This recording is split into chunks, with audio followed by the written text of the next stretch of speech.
কেমন আছো সবাই? আশা করি ভালো আছো। আজকে তোমাদের জন্য নতুন একটি ভিডিও নিয়ে এসেছি। সেটা হলো হাঙ্গল ভাষা, যেটাকে আমরা কোরিয়ান ভাষা বলি।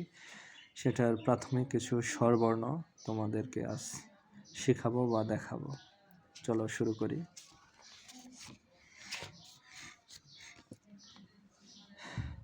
মোম মানে স্বরবর্ণ। কোরিয়াতে 10টি স্বরবর্ণ আছে। প্রথমটা হচ্ছে আ, ইয়া, অ, ইয়, উ, ইয়, উ, ইয়,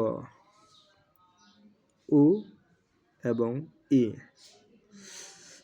তোমাদের সুবিধার্থে আবারও বর্ণগুলো উচ্চারণ করে দিচ্ছি।